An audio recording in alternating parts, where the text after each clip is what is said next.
eu pretendo começar por um lugar um pouco mais fácil, a gente vai fazer um estudo da boca hoje, tá? Como que a gente vai traçar a boca, que linhas que a gente vai seguir, qual vai ser o nosso raciocínio para criar um plano de ação e poder desenhar a boca, certo? Depois a gente vai fazer a mesma coisa com o nariz e com os olhos, ok? Fica ligado, curta, compartilhe e se inscreva no meu canal. Eu sou Ana Frevi, sou artista plástica e arte educadora.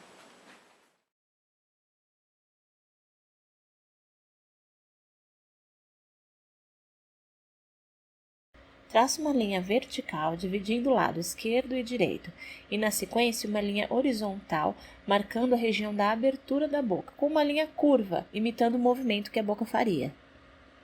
Essa linha também serve para indicar o ângulo da boca.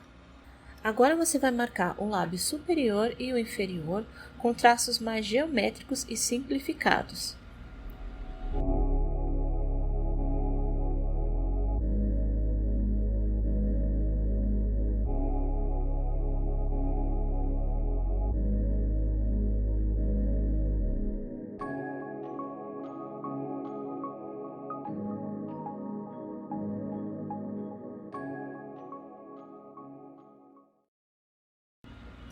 Agora você vai fazer uma marcação da menor parte da boca, que aqui nesse caso é a altura. Essa marcação em azul. A gente vai pegar a menor parte e comparar com a maior, que aqui nesse caso é a altura comparada com a largura. Isso é para a gente criar um ponto de referência.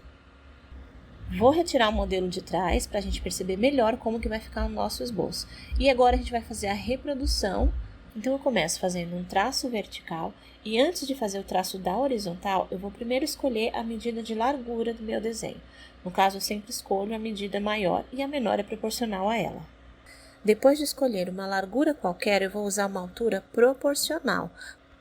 Eu vou reparar onde que o traço azul está posicionado com relação à minha linha vertical. E aí eu vou reproduzir isso, dando mais ou menos um chute. E que ponto que essa linha ficaria dentro do meu desenho, dentro da largura que eu escolhi. Eu percebo que ela é bem mais pertinho da linha do meio do que do final da minha marcação de largura. Lembre-se que essa medida é a minha altura que foi colocada em comparação com a largura. Eu vou pegar essa medida que eu chutei, que seria nessa posição, e vou jogar ela para a altura do meu desenho, que foi o que eu fiz no caminho inverso, lá no plano de ação que a gente criou. Ou seja, quando a gente estava criando o plano de ação, a gente pegou a medida da altura, fez aquele tracinho em azul e jogou para dentro da largura para criar um ponto de referência. E agora que eu vou reproduzir, eu chuto aonde ficaria esse ponto de referência e devolvo ele para a altura, proporcional ao meu desenho. Agora que eu tenho medidas da largura e medidas de uma altura que é proporcional a essa largura, agora sim eu vou fazer o arco da boca.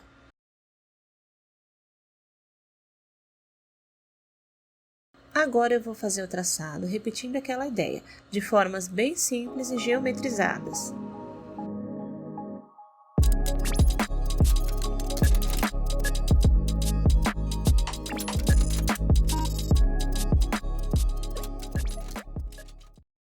Agora, com essa etapa de esboço finalizada, a gente vai trabalhar o desenho. Eu vou lapidar melhor essas formas, vou apagar as linhas de sobra e vou arredondando esse contorno, deixando uma linha mais suave, mais próxima do desenho real. Nessa etapa você pode também ajustar melhor os volumes e adequando mais para esse esboço ficar mais parecido com a sua foto, com a sua referência.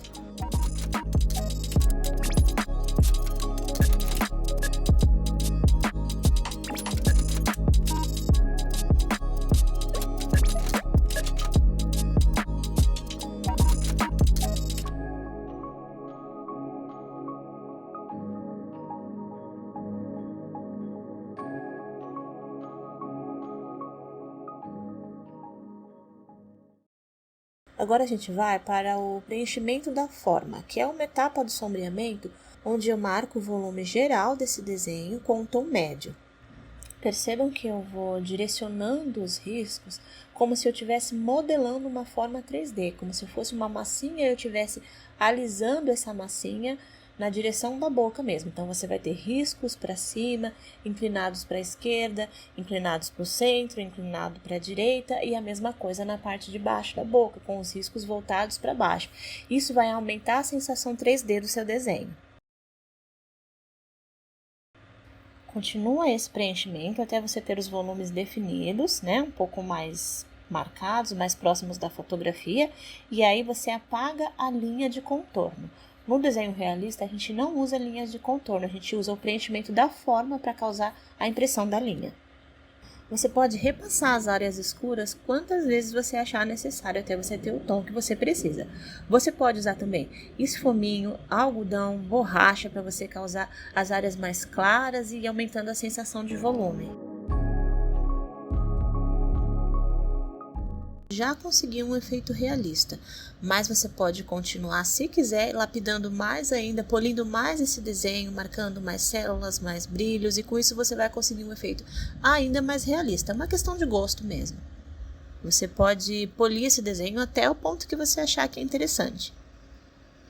Aqui no meu caso, eu vou marcar um pouco mais das células aqui, vou marcar um pouco mais das ranhuras e rachuras aqui do lábio, vou marcar também um pouco mais de brilho. Eu quero aproximar um pouco mais esse desenho do efeito da foto.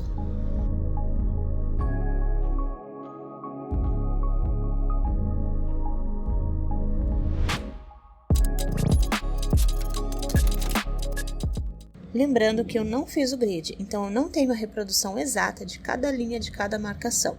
O que eu fiz foi tentar prestar atenção de uma forma geral em que ponto que eu tenho mais luz ou menos luz, mais ou menos texturas e tentar reproduzir isso dentro do meu modelo. Isso para mim já é o bastante, eu gosto de trabalhar dessa forma porque eu me canso muito da coisa do grid, gosto de trabalhar mais à mão livre. Mas sempre que eu vou trabalhar a mão livre, eu tento prestar atenção em como a luz e a sombra e as texturas se comportam dentro desse meu espaço e tento reproduzir isso. Para mim é mais conveniente dessa forma. Mas se você achar mais difícil, você também pode fazer o grid e aí reproduzir cada uma dessa linha, cada marcação. O grid te deixa chegar num ponto mais fiel, né? A sua cópia fica mais fiel ao modelo, mas no meu caso eu não ligo tanto para isso, eu gosto só de causar o mesmo efeito e ficar livre para criar a textura que eu achar mais conveniente.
Bom, espero que você tenha gostado. Eu já vou pedir a sua ajuda, curtindo, compartilhando, se inscrevendo se você estiver assistindo pelo YouTube, me seguindo se você estiver vendo pelo Instagram, ok? E aí a gente vai trocando uma figurinha aí, trocando experiências. Muito obrigada pela sua audiência e pelo seu tempo.